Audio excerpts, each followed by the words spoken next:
Hello and welcome back to study with Saurabh YouTube channel.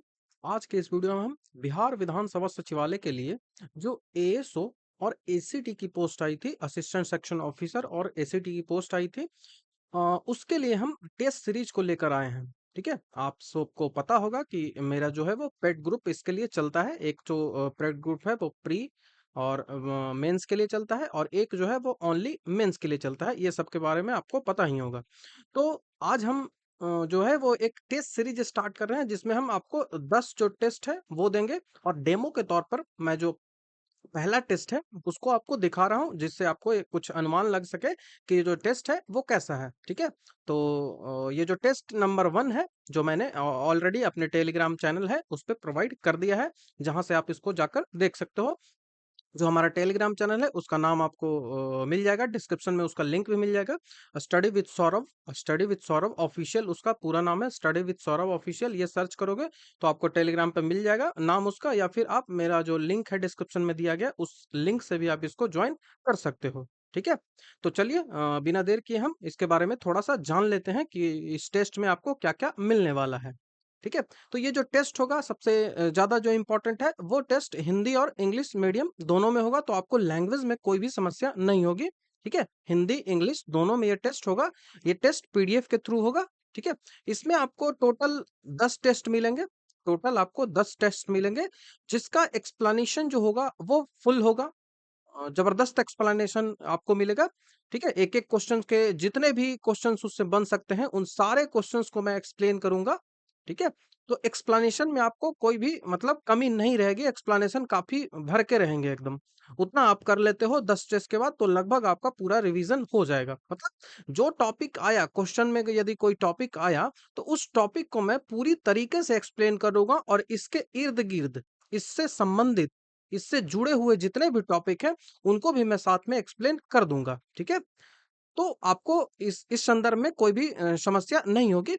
हर चीजों को जो है वो अच्छे से एक्सप्लेन किया जाएगा। जो जो टेस्ट होगा वो आपके सिलेबस के अकॉर्डिंग होगा।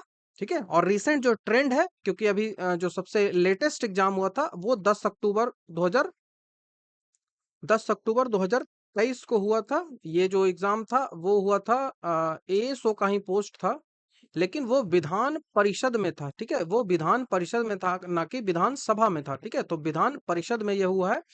इसका जो प्राइस है वो मैंने सबसे मिनिमम रखा है 115, 115 रुपए में आपको 10 टेस्ट मिलेंगे। ठीक है, आपको टेस्ट के बारे में थोड़ा और चीजें मैं बता दूं, ये तो कुछ इन्फॉर्मेशन हो गई। अब मैं बता दूं कि जो भी स्टूडेंट हमसे जुड़े हुए हैं pre plus mains paid group में, तो उसका फीचर ही था कि हम आपको 10 जो टेस्ट देंगे, तो आपको ये जो टेस्ट है वो फ्री में ही मिलेगा, क्योंकि आप इसके लिए पहले ही पे कर चुके हो। ठीक है, जो भी स्टूडेंट्स जो हैं वो ओनली मेंस ग्रुप में जुड़े हुए हैं, उनको ये टेस्ट खरीदना पड़ेगा, क्योंकि आपने इसके लिए पे नहीं किया है, आपने प्री के लिए कुछ भी पे नहीं किया है, तो आपको ये खरीदना होगा। ठीक है, अब आपको मैं बता देता हूँ कि जो टेस्ट है आपको कैसे प्राप्त करना है। तो टेस्ट प्राप्त करने के लिए या तो मुझे आप इस नंबर पे व्हाट्सअप कर सकते हो, या फिर टेलीग्राम मेरा है ही, तो इस नंबर ये जो यूजर नेम है इस पे आप मुझे टेलीग्राम कर सकते हो। टेलीग्राम भी मेरा इसी नंबर से है, तो आप टेलीग्राम पे सर्च कर कर देख सकते हो। ठीक है, और टेलीग्राम का लिंक भी मिल जाएगा, वहां से ये यूजर नेम आपको मिल सकता है। तो आपको टेस्ट लेना कैसे है, तो टेस्ट से संबंधित सारी बातें तो ऊपर लिख दी गई है, लेकिन यदि आपको इसके बाद भी यदि कोई डाउट है तो आप मुझसे पूछ सकते हो, तो मैं आपको जो जानकारी देने का प्रयास करूंगा। ठीक है, आपको अपना जो पेमेंट है वो क्यूआर कोड या फिर यूपीआई जो है उससे कर देना है। यहाँ पे मैंने क्यूआर कोड जो है गूगल पे और फोन पे दोनों का लगा दिया है, और यहाँ पे आपको जो मेरा टेलीग्राम या फिर यहाँ पे भी आपको देख रहे हैं कि मिला है, जो क्यूआर कोड होता है और उसके बाद जो यूपीआई आईडी होता है वो मिल गया है। ठीक है, तो वो आप यहाँ से कर लोगे। एक बात याद रखें कि इस पेमेंट से, इस जो नंबर है इससे पेमेंट नहीं करना है, ये यूपीआई आईडी नहीं है। उसके बाद आपको जो पेमेंट स्लिप आपको मिलेगा, आप जब पेमेंट करोगे तो आपको पेमेंट स्लिप मिलेगा। उस पेमेंट स्लिप का स्क्रीनशॉट लीजिए, और उसको मुझे अपना जो मेरा व्हाट्सअप नंबर है या फिर मेरा टेलीग्राम नंबर है वहां पे मुझे सेंड कर दीजिए। ठीक है, सेंड करने के लिए क्या करना है, तो पहले तो आप अपना जो स्क्रीनशॉट है उसको सेंड करिए, स्क्रीनशॉट को सेंड करिए। उसके बाद अपना जो नाम है, अपना जो आपका नाम है वो सेंड करिए। उसके बाद आपका जो डिस्ट्रिक्ट है वो सेंड करिए। तो ये 3 चीज़ें आपको सेंड करनी है, स्क्रीनशॉट पेमेंट का, जिससे मैं वेरीफाई कर सकूं कि आपने जो पेमेंट है वो किया है और मैंने उसे प्राप्त किया है।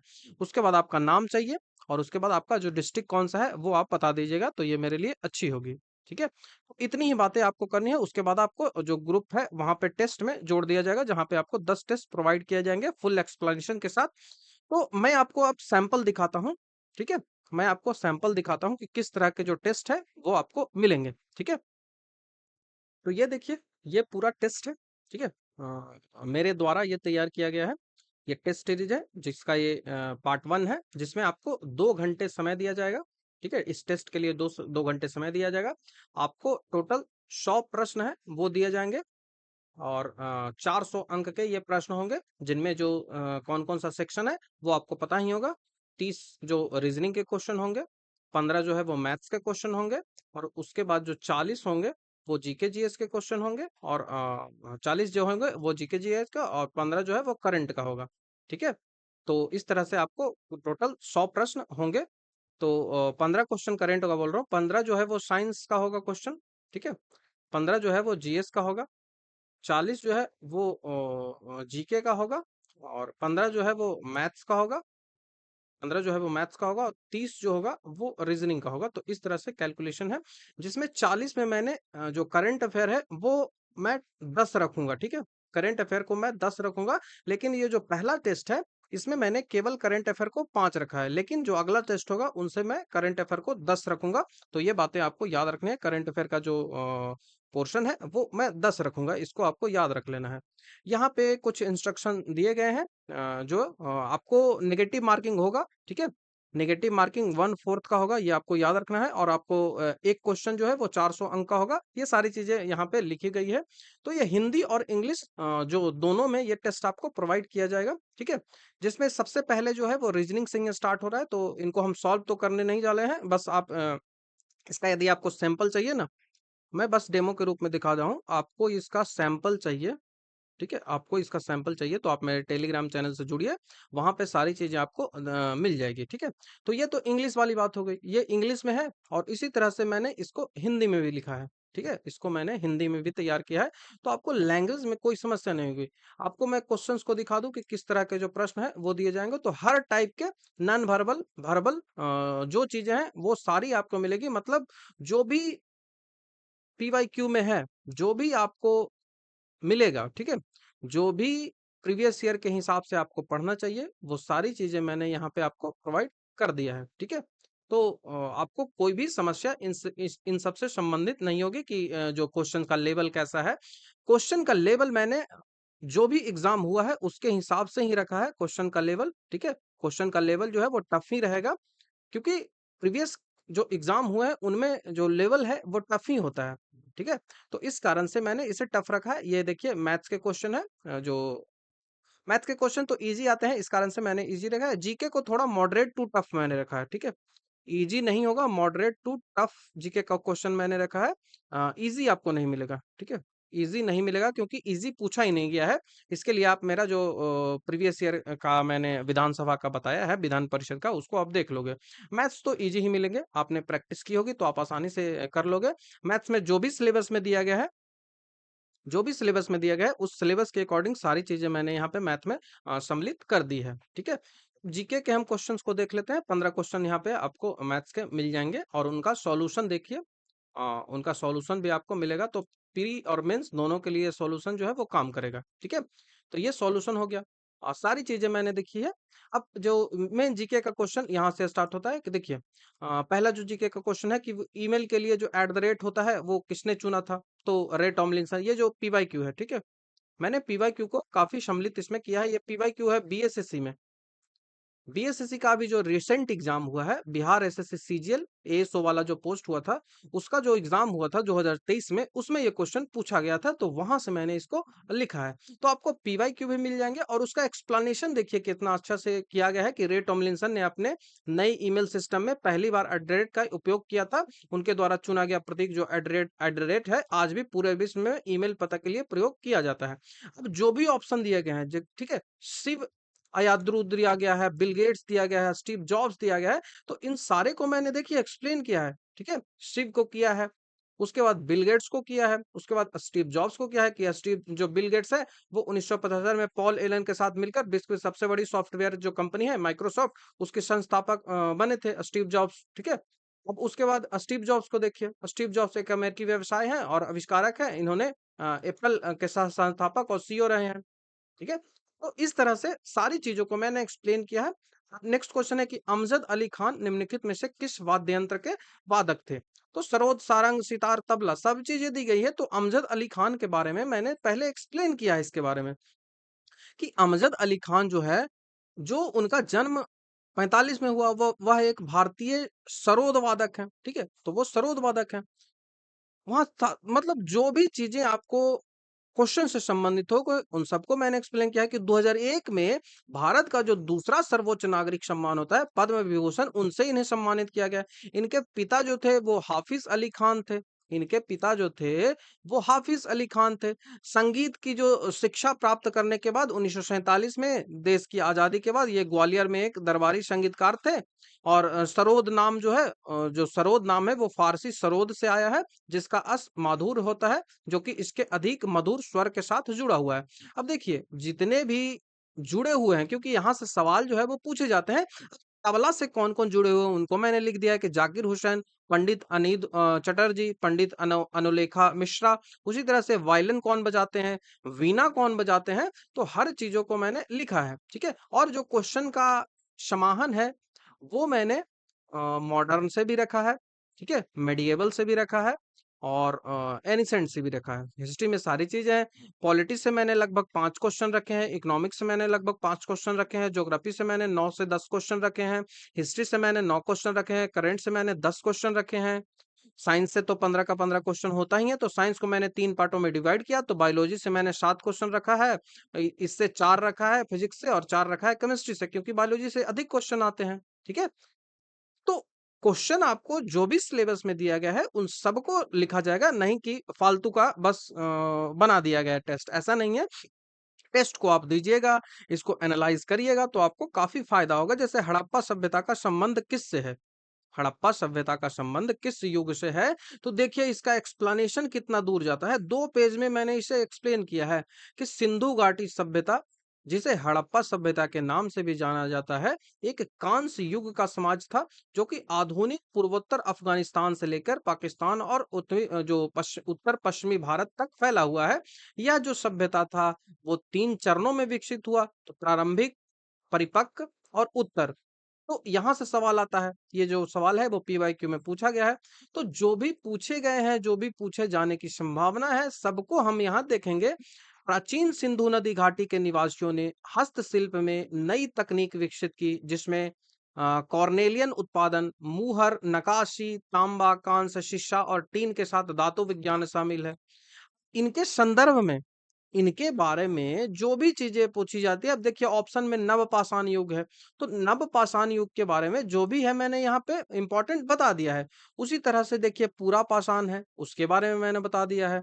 उसी तरह से आपको जो है वो आगे जितने भी ऑप्शंस दिए गए हैं उन सबको मैंने क्लियर किया है। अब देखिए पॉलिटी का एक सवाल है कि ग्राम पंचायत का कोई सदस्य हस्तलिखित आवेदन मुखिया को समर्पित कर त्याग पत्र दे सकता है, ठीक है। ग्राम पंचायत का कोई भी सदस्य है, वो जो है वो रिजाइन देता है मुखिया को लिखित पत्र के साथ। तो आप आवेदन समर्पित करने के मतलब आवेदन उसने सबमिट कर दिया, तो उसके कितने दिन बाद जो है वो उसका रेजिग्नेशन जो है वो हो जाता है। तो आपके ऑप्शन 7 दिन, 15 दिन, 21 दिन ऐसे करके दिए गए हैं। तो इसका आंसर देखिए कितने अच्छे से मैंने सारी चीजों को एक्सप्लेन किया है। 28 दिन के बाद, तो इसमें जो है वो आंसर होगा कि सही 7 दिन के बाद उसका हो जाएगा। तो ग्राम सभा सदस्यों से उक्त निर्वाचित निकाय को ग्राम पंचायत कहते हैं। भारतीय गांवों में एक बुनियादी गांव को शासी संस्था है, गांव के कैबिनेट के रूप में कार्य करता है, और यह जो है वो राजनीतिक संस्था है ग्राम पंचायत। ग्राम पंचायत में शामिल कौन कौन सी चीजें होती है, तो सरपंच होता है, पंच जो होता है वो न्यूनतम 6 और अधिकतम 13 हो सकते हैं, ठीक है। ग्राम स्तर पर ग्राम पंचायत के अध्यक्ष को प्रधान कहा जाता है। प्रधान का चुनाव जो होता है वो सीधे ग्राम सभा द्वारा होता है। ग्राम पंचायत का कोई सदस्य हस्तलिखित अनुमोदन मुखिया को समर्पित कर त्यागपत्र दे सकता है और 7 दिन में हो जाएगा स्वीकार, ठीक है। आवेदन जमा करने के 7 दिन बाद जो है त्यागपत्र प्रभावी हो जाता है। ग्राम पंचायत के अनिवार्य कार्य निम्नलिखित है। तो ग्राम पंचायत के अब कार्य देखिए कि अस्थाई स्थानीय कर लगाना और उसे एकत्र करना, ठीक है। स्थानीय कर लगाना, उसे एकत्र करना। उसी तरह से इधर देखिए कि पैसे का दुरुपयोग ना हो। इस सम्मेलन में लोगों के समूह के लिए सुनिश्चित उपकार किया जाता है। सामाजिक मुद्दे और पानी का समस्या, इन सबको समाधान किया जाता है। अब देखिए अगला क्वेश्चन है कि सर्वोच्च न्यायालय की न्यायिक समीक्षा शक्ति के संबंध में निम्नलिखित में से कौन सा सही नहीं है, ठीक है। तो इसका ऑप्शन जो है वो डी बन जाएगा कि अपने निर्णय को, अपने स्वयं के निर्णय को समीक्षा करने का, संशोधन करने का अधिकार नहीं है। तो ये गलत है, उनको अधिकार ये होता है। देखिए न्यायिक समीक्षा के बारे में सारी चीजें मैंने 2 पेज में एक्सप्लेन की है। देखिए यहाँ तक एक्सप्लेनेशन जा रहा है, तो हर चीजों को आपको काफी डिटेल से यहाँ पे एक्सप्लेनेशन मिलेगा। नेक्स्ट है कि युद्धों में निम्नलिखित कालक्रम में कौन सा जो है वो उसको सजाना है। तो हर युद्ध के बारे में मैंने डिटेल से यहाँ पे एक्सप्लेन कर दिया है, तो आपको कोई भी समस्या नहीं होगी, ठीक है। ये देखिए 2 पेजों तक इसका एक्सप्लेनेशन जा रहा है, तो एक्सप्लेनेशन से आपको हर चीजें सीखने को मिलती है। तो क्वेश्चन के साथ एक्सप्लेनेशन जो है वो काफी बेस्ट यहाँ पे दिया गया है, ठीक है। एक्सप्लेनेशन बेस्ट आपको मिलेगा। तो आप यदि इसको बनाते हैं, इस 10 जो टेस्ट सीरीज है उसको बनाते हैं, इसको पूरा करते हैं, तो आपको लगभग जो है वो सारी चीजें रिवाइज हो जाएंगी, ठीक है। तो ये क्वेश्चन यहाँ तक है। अब देखिए नेक्स्ट सवाल आपसे मेजिनोट रेखा के बारे में पूछी जा रही है। तो जितनी भी रेखा है उन सबको मैंने एक्सप्लेन कर दिया। जैसे पूछ रहा है कि मेजिनोट जो रेखा है वो किस देशों के बीच स्थित है, ठीक है। तो फ्रांस और जर्मनी के बीच स्थित है। ये तो ऑप्शन थोड़ा-सा हल्का हो गया, इसको और ऑप्शन को फँसाया जा सकता है। देखिए मैजिनॉट रेखा जो है वो प्रथम विश्व युद्ध के दौरान जो है वो जर्मन जो थे हमले के खिलाफ रक्षा के लिए किलेबंदी की अत्यंत विकसित श्रृंखला थी, ठीक है। यही बताया गया। अब जितनी भी सीमाएं हैं कौन से देश के बीच हैं उनको मैंने यहाँ पे डिस्कस कर लिया है जो इम्पोर्टेंट है, ठीक है। तो हर चीजों को यहाँ पे फुल एक्सप्लेनेशन के साथ बताया गया है। अब मैं आपको जो साइंस के क्वेश्चन है वो दिखाता हूँ, क्योंकि साइंस के क्वेश्चन लास्ट में 15 होंगे, 85 के बाद ही साइंस के क्वेश्चन आएंगे, ठीक है। तो हर चीजों को फुल एक्सप्लेनेशन आपको मिलेगा, कोई भी एक्सप्लेनेशन में आपको समस्या नहीं हुई। तो यदि आप इस टेस्ट सीरीज को बनाते हो तो आप एक अच्छी स्थिति में पहुंच जाओगे। आपका जो क्या आपने पढ़ा है इसको आप आसानी से जो एनालाइज कर सकते हो, क्योंकि हर चीजों को मैंने यहाँ पे अच्छे से एक्सप्लेन कर दिया है, ठीक है। तो आई थिंक आपको ये पसंद आएगा ही। करंट अफेयर भी मैंने यहाँ पे लगाया है, उसको एक्सप्लेन भी बहुत अच्छे तरीके से किया है। फिगर जहाँ पे जरूरत है तो फिगर फिगर भी मैंने यहाँ पे लगाई है, ठीक है। फिगर भी मैंने लगा दी है। तो 85 नंबर क्वेश्चन है, 86 नंबर से जो है वो आता है।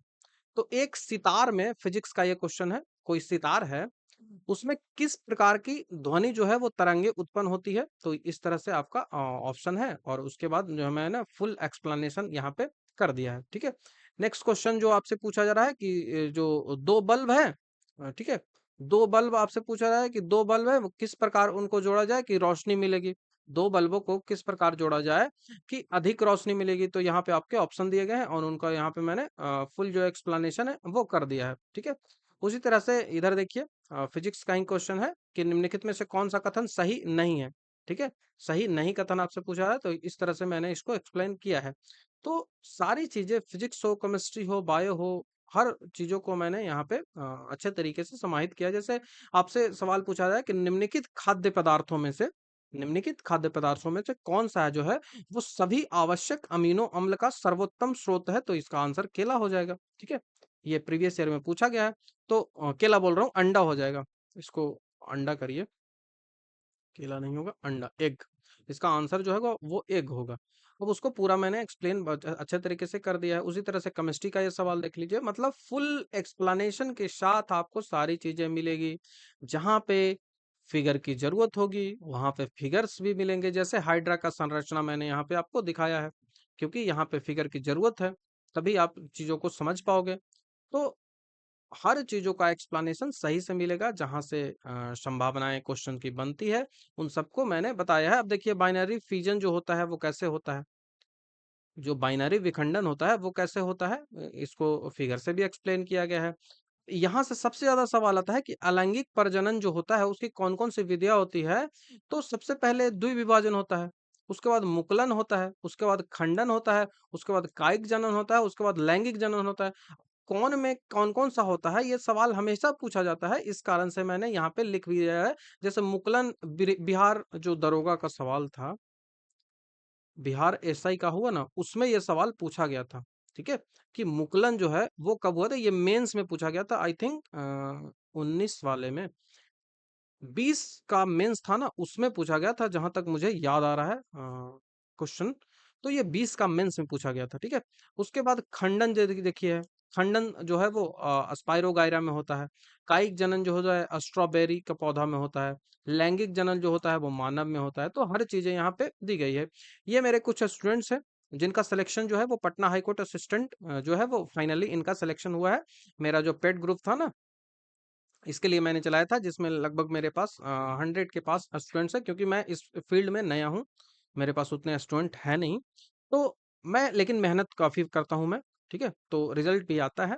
तो आई थिंक 52 के आसपास मेरा प्री में सिलेक्शन हुआ था लोगों का, और 21 के आसपास जो है वो फाइनली मेंस क्लियर किए थे। उसके बाद 5 जो स्टूडेंट्स हैं उनका पूरा का पूरा सिलेक्शन हुआ था। उनका कुछ का फ़ोटो नहीं मिल पाया, कुछ का रैंक नहीं मिल पाया है।